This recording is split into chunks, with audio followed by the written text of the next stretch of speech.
E aí, tudo bem? Se existe uma ideia de negócio guardada na gaveta, mas a parte legal no Brasil parece um labirinto, este material é para quem está nessa situação. Nos próximos minutos, a gente vai montar passo a passo um verdadeiro manual para tirar essa ideia do papel e transformar num negócio de verdade com segurança. Vamos lá! A primeira pergunta que a gente precisa se fazer é esta. Essa grande ideia, do ponto de vista da lei, é só um hobby ou já pode ser considerado uma empresa? Olha, a resposta para isso muda completamente o jogo. E é por aqui que a nossa análise começa. Para a gente entender as regras de hoje, vale a pena dar um pulinho no passado. A lei empresarial no Brasil passou por uma mudança radical. Antigamente, o que importava era a pessoa, a figura do comerciante. Hoje, o foco é totalmente na atividade. A lei moderna não pergunta quem é a pessoa, e sim o que essa pessoa faz. Entender essa virada de chave é fundamental para tudo que a gente vai ver a seguir. E essa mudança toda nos leva para a definição que vale hoje, direto do Código Civil. Pode parecer um pouco complicado, mas vamos quebrar em pedacinhos. A lei define empresário não como um título ou um cargo, mas como alguém que executa uma atividade com características bem específicas. E são esses 4 pilares que definem o jogo. Primeiro, profissionalismo. E isso não tem nada a ver com ter um diploma, viu? É sobre fazer algo com frequência, com habitualidade. Vender um carro usado uma vez é um ato isolado. Agora, montar um negócio de compra e venda de carros, isso sim é profissionalismo. Segundo, atividade econômica, a intenção clara de gerar riqueza, de lucrar. Terceiro, organização. Existe uma estrutura que junta capital, mão de obra, matéria-prima, tecnologia? E por último, a finalidade. Tudo isso resulta na produção ou na venda de algum bem ou serviço. Se a atividade preenche esses 4 pontos, parabéns. Perante a lei já existe uma empresa ali. Ok, a atividade se encaixa na definição.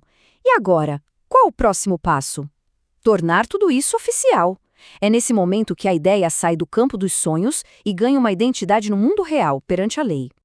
O caminho para formalizar pode parecer um bicho de 7 cabeças, mas, na prática, ele se resume a estes 3 passos. Primeiro, escolher um nome empresarial, que pode ser uma firma geralmente ligada ao nome dos sócios, ou uma denominação, que é um nome mais criativo. Segundo, definir com clareza a atividade, ou seja, o que a empresa vai fazer.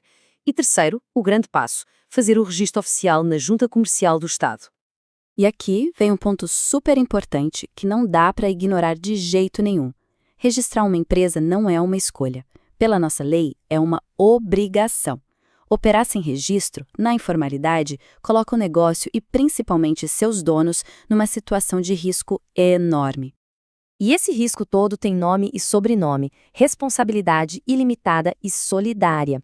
Ilimitada por quê? Porque não existe separação entre os bens da empresa e os bens pessoais dos donos. Se o negócio tiver uma dívida, a casa, o carro, tudo pode entrar na conta para pagar. E solidária significa que um credor pode cobrar 100% da dívida de qualquer um dos sócios. Fora isso, uma empresa informal não consegue crédito, não pode participar de licitações e não tem acesso a ferramentas legais importantes, como a recuperação judicial. Beleza, a decisão de formalizar foi tomada. Agora vem outra decisão gigante. Qual vai ser a estrutura? É como escolher a planta baixa da casa.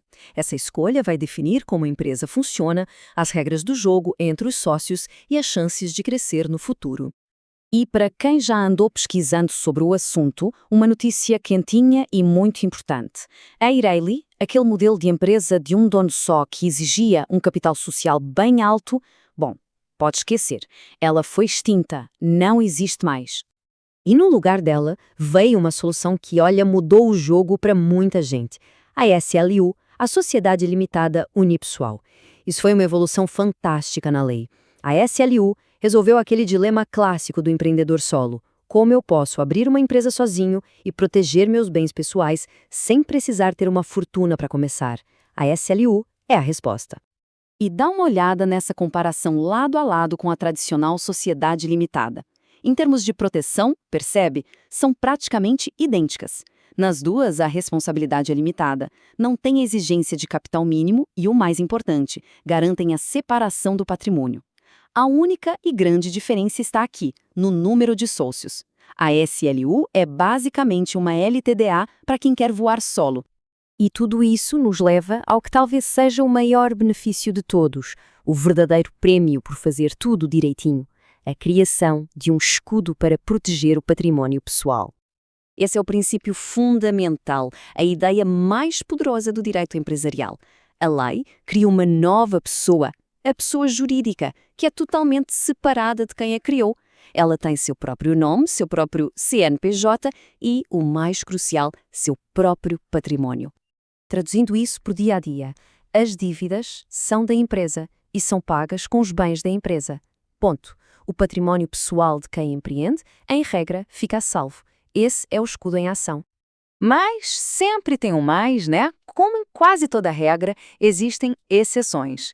Essa proteção não é um muro de aço intransponível. Existem situações bem específicas em que a justiça pode, sim, quebrar esse escudo para chegar no patrimônio dos sócios. Então, a grande questão é: será que esse escudo é mesmo inquebrável? A resposta, sem rodeios, é não. E entender exatamente quando ele pode ser quebrado é vital para manter a proteção que se trabalhou tanto para construir. A justiça pode quebrar esse escudo de duas formas. A primeira é a teoria maior, que é a regra geral. Para quebrar o escudo por aqui, precisa ter prova de má-fé, de fraude, de abuso. É uma barreira mais difícil de ultrapassar. Agora, aqui mora o perigo. Quando a dívida com o consumidor ou com o funcionário, a regra do jogo muda. Aí entra a teoria menor. Nesse caso, basta o credor provar que tomou prejuízo e que a empresa não tem como pagar. Simples assim. O escudo fica bem mais frágil e o risco para o património pessoal aumenta bastante. E o que seria esse abuso que pode quebrar o escudo pela regra geral? Os exemplos mais clássicos são o desvio de finalidade, usar a empresa para fins ilegais, por exemplo, e a confusão patrimonial. Esse último é super comum. É quando não existe mais separação entre o caixa da empresa e o bolso do dono. Pagar a escola das crianças com a conta da empresa é o exemplo perfeito de confusão patrimonial que coloca todo o patrimônio pessoal em risco. E este gráfico aqui resume a nossa jornada de forma perfeita. Dá uma olhada na primeira barra. Na empresa informal, o risco ao património pessoal está lá no teto. Agora, olha a segunda. Como uma empresa formal, tudo direitinho, o risco despenca.